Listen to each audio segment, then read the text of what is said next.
Yo, señor, soy cazador de oficio.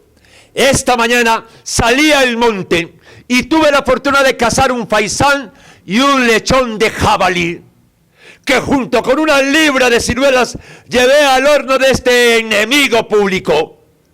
3 horas más tarde, vuelvo con la boca hecha agua. ¿Y saben, su señoría, con qué me sale este bribón? Que se atreva a repetirlo delante de la justicia.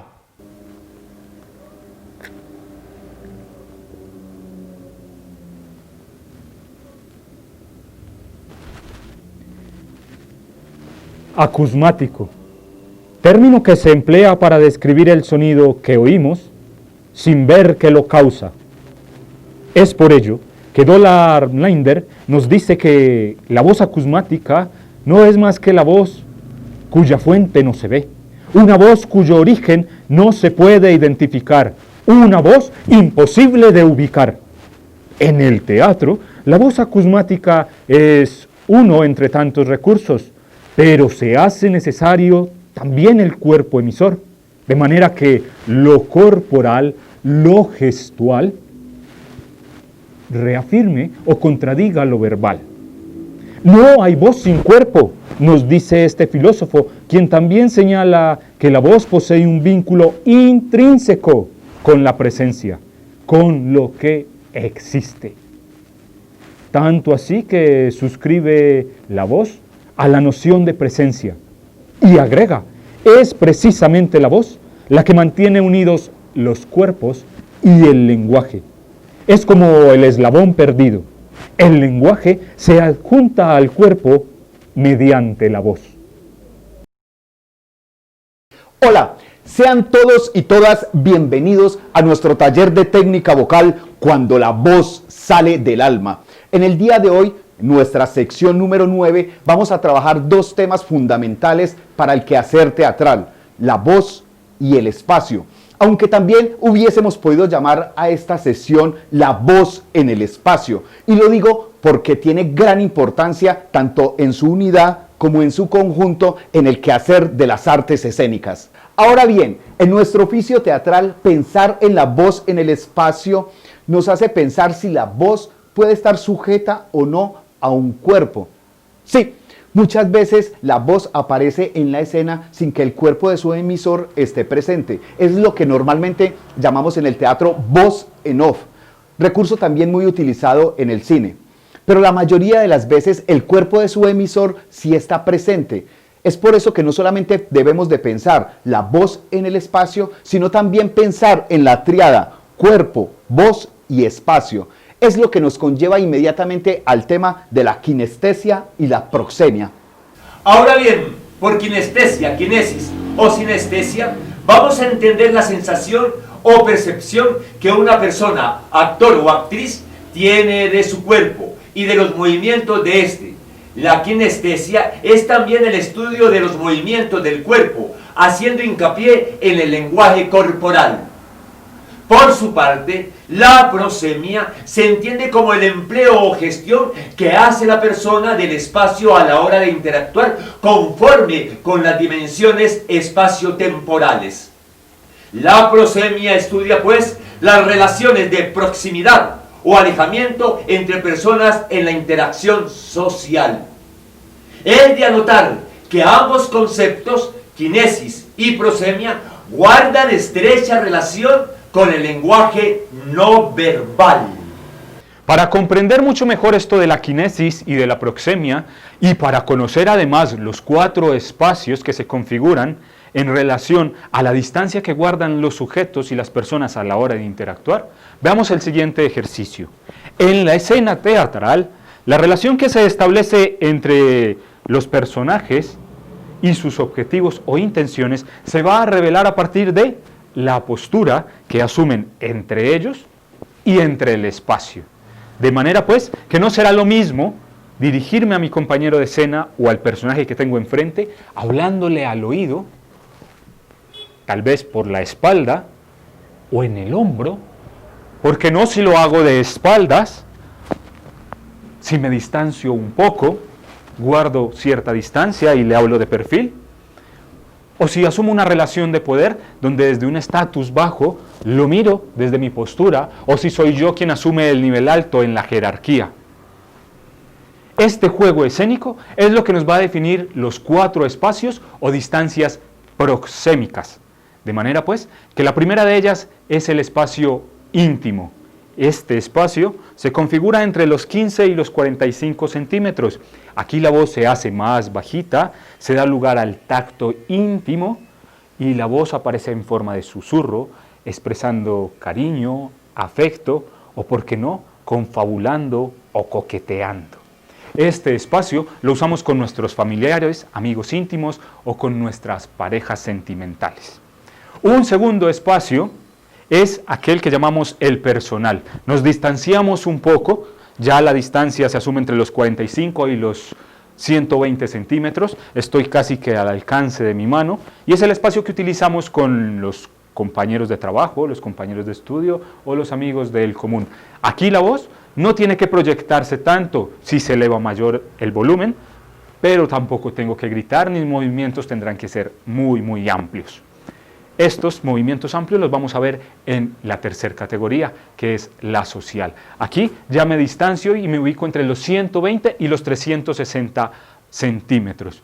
Ya hay una relación mucho más amplia y la vemos cuando estoy en la calle, cuando voy a una tienda, a un centro comercial. Es una distancia que suelo guardar con aquellas personas que considero ajenas, extrañas y con las que es mejor guardar cierta distancia. La voz tiene que subir un poco más cuando procuro hablar con ellas y el gesto, aunque pueda ser reservado por la extrañez entre personas, pues tiende a ser un poco más grande. Ahora bien, en la cuarta categoría vamos a encontrar el espacio o la distancia pública. Aquí todo tendrá que ser un poco más amplio y grande, porque me ubico en una plaza pública, en un parque, en un teatro, en una iglesia. Estoy en el rol de alguien que hace una ceremonia, que dicta una charla, una conferencia, de manera entonces que la distancia va a ser mucho mayor a los 360 centímetros. Estamos hablando de 3,5 metros más allá. Mi cuerpo también tiene que estar en juego con esa voz, que primero se proyecta mucho más buscando una claridad, una buena emisión de la voz, y el gesto apoyará lo que estoy diciendo para proyectarme en el espacio. Este juego escénico y estos 4 espacios o distancias proxémicas son de vital importancia a la hora de comprender el espacio escénico y la planimetría.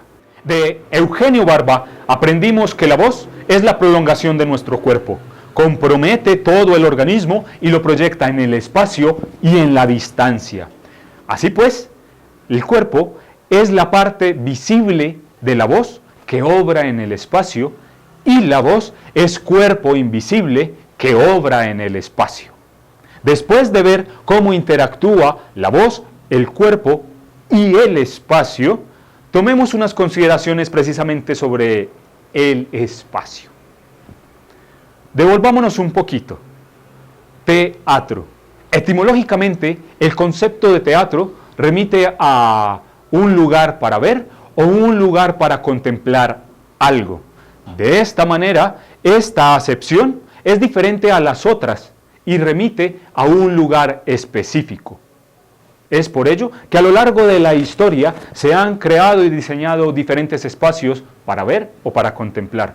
Tenemos entonces el teatro griego, el teatro romano, el anfiteatro, el teatro italiano, el teatro isabelino, el teatro proscenio, la caja negra, el corral español, el teatro o escenario en pasarela o en corbata. Muchos tipos de escenarios y para efectos de este curso, para efectos de este taller, vamos a tomar solo 2, el teatro proscenio y la caja negra. Esto porque guardan cierta similitud en la disposición del espacio y en la disposición que asume el espectador frente a la escena, frente al acto escénico. El espectador se ubica al frente. Veamos pues la dimensión o la configuración de este espacio escénico.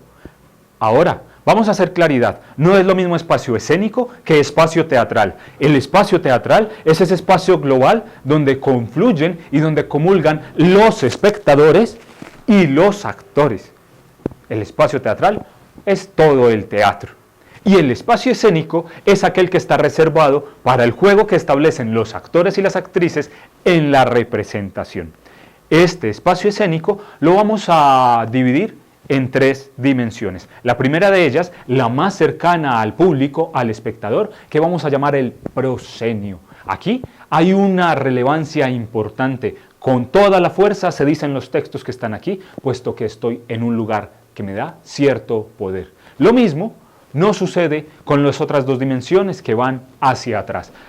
La segunda, el medio o el centro. Y la tercera, el foro o fondo. De manera entonces que no será lo mismo que yo emita o pronuncie un texto estando en el foro que estando aquí en el proscenio, en la cercanía y en la complicidad con el espectador. Lo mismo va a suceder para mis entradas o salidas.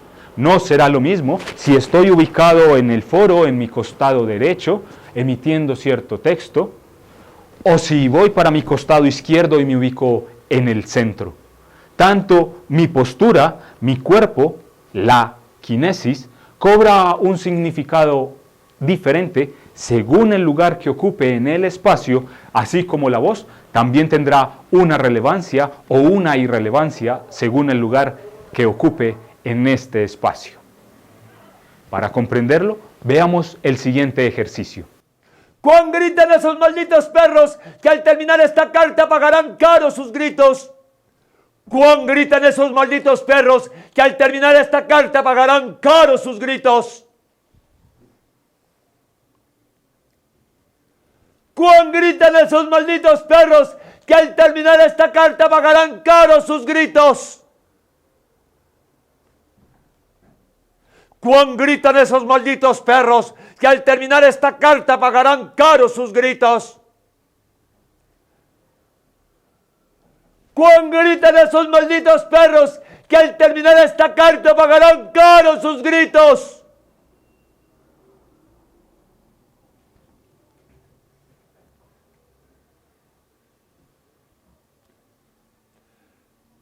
¡Cuán gritan esos malditos perros que al terminar esta carta pagarán caro sus gritos!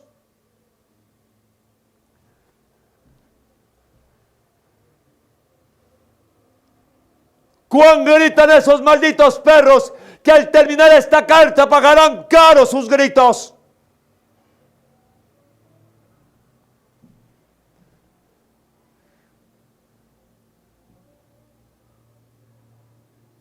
¡Cuán gritan esos malditos perros que al terminar esta carta pagarán caro sus gritos!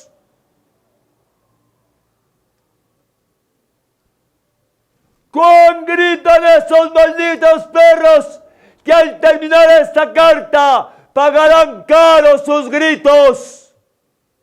Nos queda por decir, en relación al espacio y de acuerdo con Peter Brook, que lo importante no es el espacio en teoría. Lo importante es el espacio como herramienta.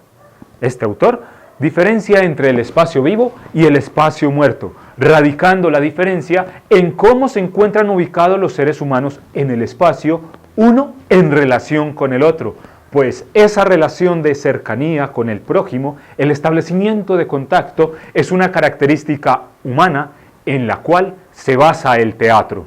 Conocidos los asuntos teóricos acerca de la voz y el espacio, quiero darles una especie de recomendación.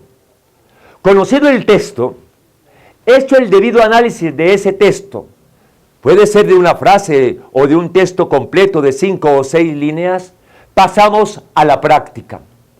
En el escenario del teatro me ubico en distintas partes para emitir esa voz, para proyectar ese texto y dar cuenta de la resonancia, de la articulación de cada palabra, de cada frase. Y vas a notar diferencias muchas acerca de esos puntos de donde emites ese texto. Ahora bien, sabemos que estás en casa y que hay una diferencia abismal a lo que es propiamente un espacio escénico. Es la casa. Allí, ¿qué va a suceder? Te vas a ubicar en distintas partes de la casa y vas a abordar un texto para proyectar ese texto. Desde la sala, desde las escalas, la puerta abierta, desde el patio, desde la terraza, desde el baño, en distintos lugares de la casa.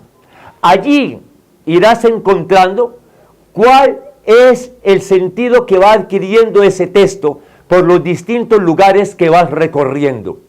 Tú eres el más indicado para hacer ese análisis concienzudo acerca de esa emisión de ese texto.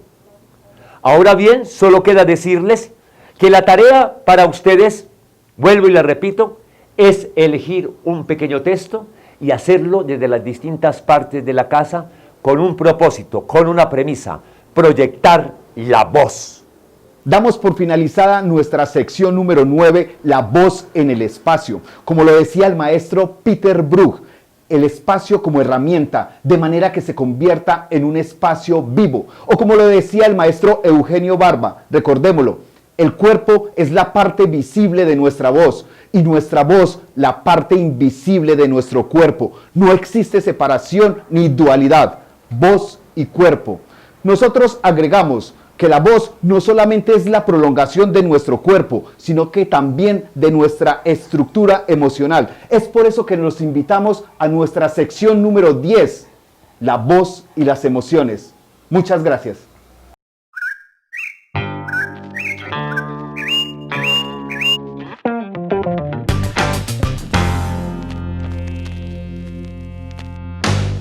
Una premisa importante sobre el espacio.